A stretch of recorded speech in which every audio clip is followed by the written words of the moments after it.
G'day folks, welcome back to the channel. In this one we're going to talk about full self-driving, autonomous vehicles. This is a solution looking for a problem. If you want full self-driving, just book a taxi. We've done videos on this subject before, and there are certain features like adaptive cruise control, for example, lane keep assist, which are actually quite useful on freeways where the road conditions are essentially predictable, very uniform. But full self-driving in complex city streets, yes, it may work. Brilliant. Yeah, okay. Why bother? The whole point of driving is for the enjoyment of driving. And why would you want to just let some machine steer the car for you? It doesn't make any sense to me. There's a lot of technical issues with it, and one of these technical issues is the fact that it's more likely to make serious errors rather than human drivers.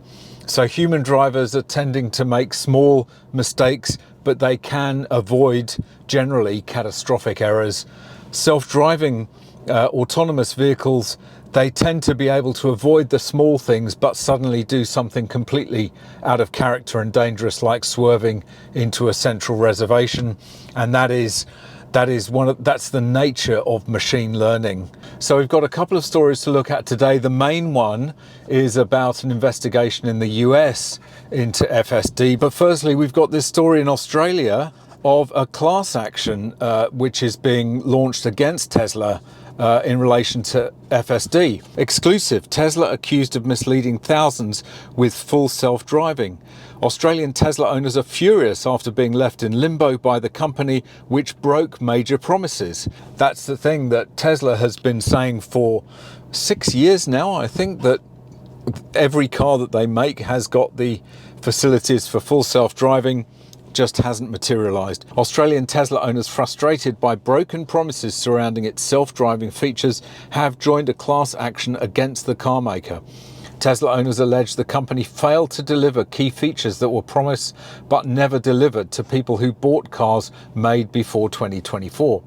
Customers who purchased Tesla Model 3 and Model Y vehicles with its third generation HW3 computer hardware cannot access Tesla's full self-driving supervised service, even if they paid up to $10,000 to do so. And why would you? What a waste of money. This exclusion is a key component of a class action lawsuit filed in federal court by JGA Sadler.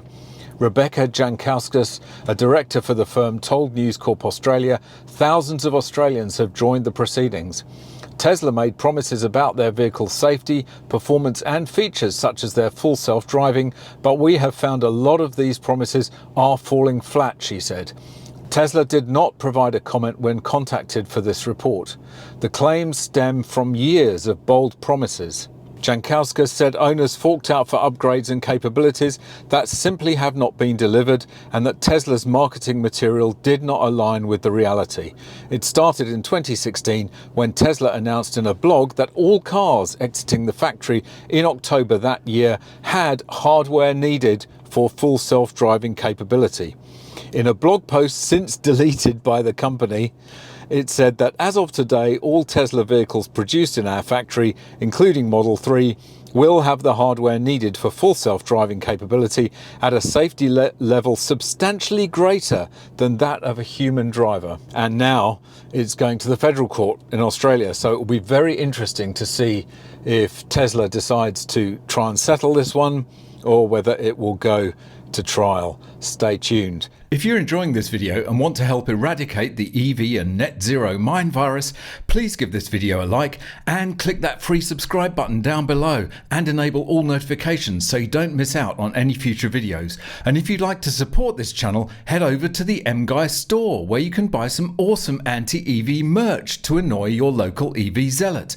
Or if you prefer, you can make a small donation at Buy Me a Coffee. Links to both are in the description, or you can scan the QR codes on screen. Now back to the video. And in the US, full self-driving is coming under scrutiny from the regulators, the transport regulators, for traffic violations. It always surprises me that FSD software doesn't have to take a driving test. We all have to take driving tests in order to drive our cars, but FSD software Doesn't need to. Surely it should take a driving test like the rest of us. Tesla's full self-driving software under investigation for traffic safety violations. The National Highway Traffic Safety Administration, NHTSA, has opened an investigation into Tesla's full self-driving tech after receiving reports that the software caused vehicles to run red lights or cross into wrong lanes. But it's safer than human drivers, right?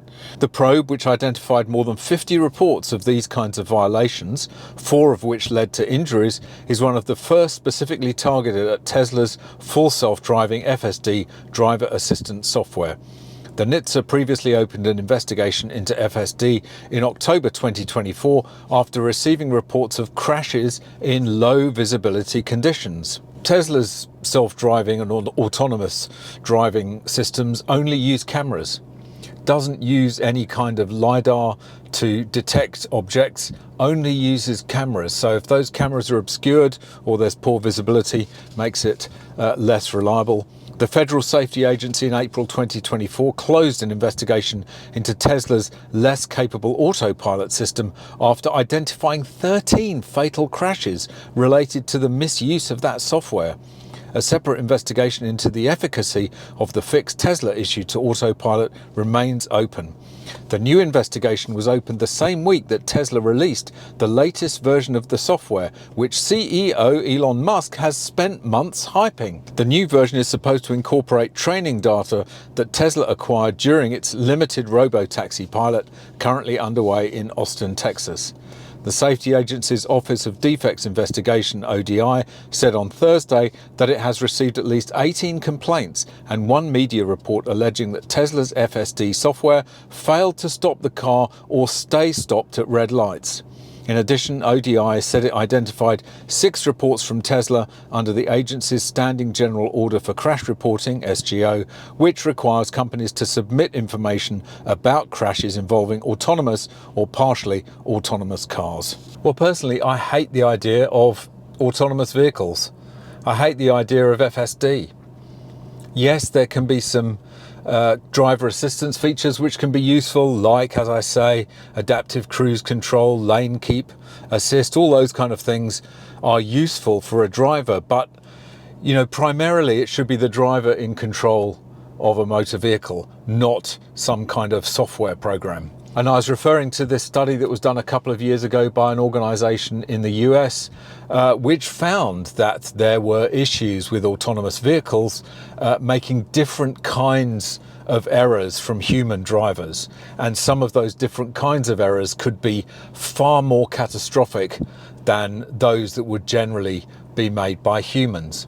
As I say, FSD, I feel, is a solution looking for a problem. There's no reason to have full self-driving in vehicles. If you want to be driven somewhere, go and get a taxi.